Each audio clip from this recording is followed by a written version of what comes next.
Hello and welcome back to Charlie's Chats. I guess today I wanted to talk about psychiatric wards and the different people that you get on these wards. And this is just meant as a bit of a humorous Mickey take of some people. It's not meant in any way to be bullying or hurtful to others. So you get two types of people in a psychiatric ward. You get those who are, say, you go into your local grocery shop, they look around, they pick stuff up, they put it back, they wander around, they keep their head down, they don't want to talk to anyone, they want to be alone, they may look really withdrawn, and they're just gradually just looking at the products. They're just browsing, they don't want any trouble, they haven't got a list to follow, they're just trudging along aisle to aisle. And then you've got those who come whizzing in with their trolley, with their lists, they've got everything written down, they've got everything written down in aisle order, they know exactly what they want, they know what offers are on that day, they know where the reduced section is, they know that they want to get enough club points in order to get a certain item. They're wise. These are the wise shoppers. These are the ones that they have their pen out there ready. They are ticking away as they're going through their list, and they don't forget anything when they go shopping. The browsers, they forget things. They get home and they go, "Oh, that was meant to get milk." The other ones, no, they don't. They've got milk. In fact, they've got long life milk in the cupboard as well, just in case a guest comes over. They've got milk ready. They've got the sugar. They've got the tea bags.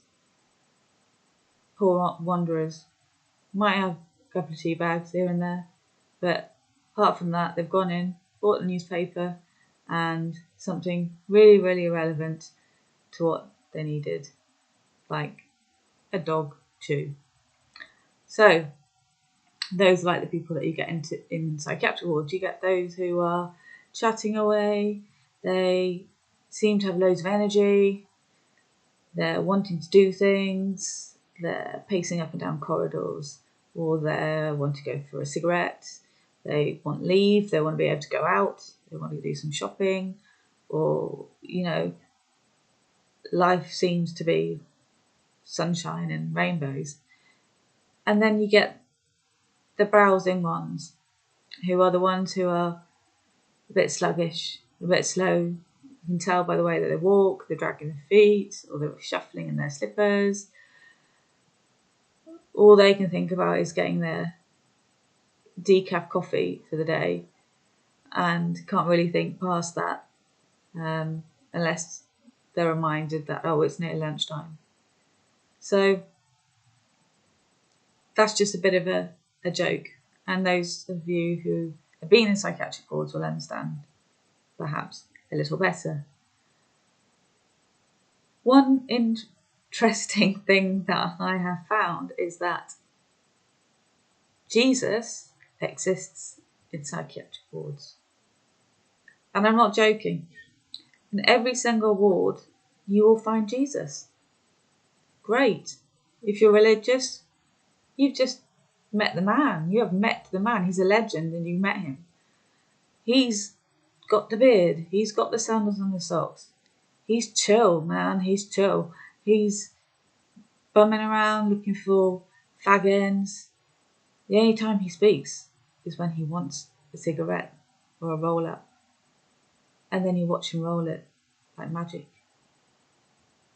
And then he disappears. And you find him in the garden and he's just sat solitary on a bench. But it just seems so peaceful around him. He's there. You know he's there. But he doesn't say anything. He's like a ninja in the psychiatric ward. He has this presence, and even the name, he may be called Jesus or Jesus or Christ, but there is always a Jesus and a Christ. And then we get smugglers. So, obviously you're not allowed certain things in a psychiatric unit, and there's a lot of contraband. And you soon pick up ways of tips and tricks of how to hide prohibited items. So, prohibited items, obviously typically you're going to think anything sharp, anything that you can harm yourself with, alcohol, drugs. But did you think about coffee? There's only decaf coffee in the psych ward kitchen. So you've got to smuggle that coffee in somehow.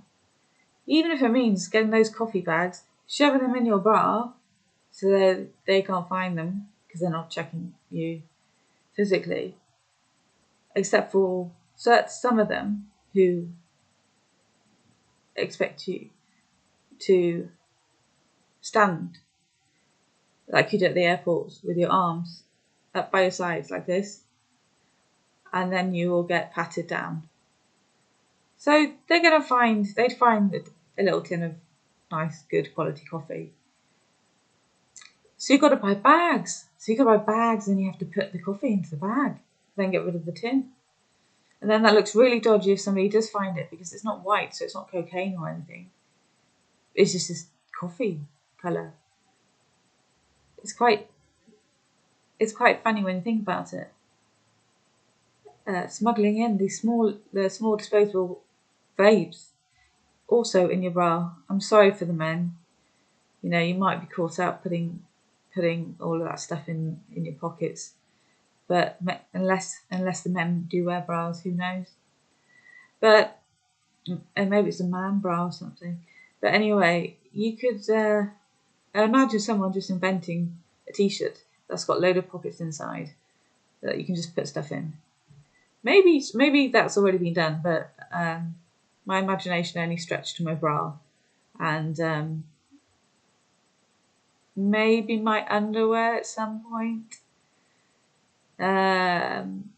But yes, I had been caught a couple of times, especially when you're asked to lift your t-shirt and shake it.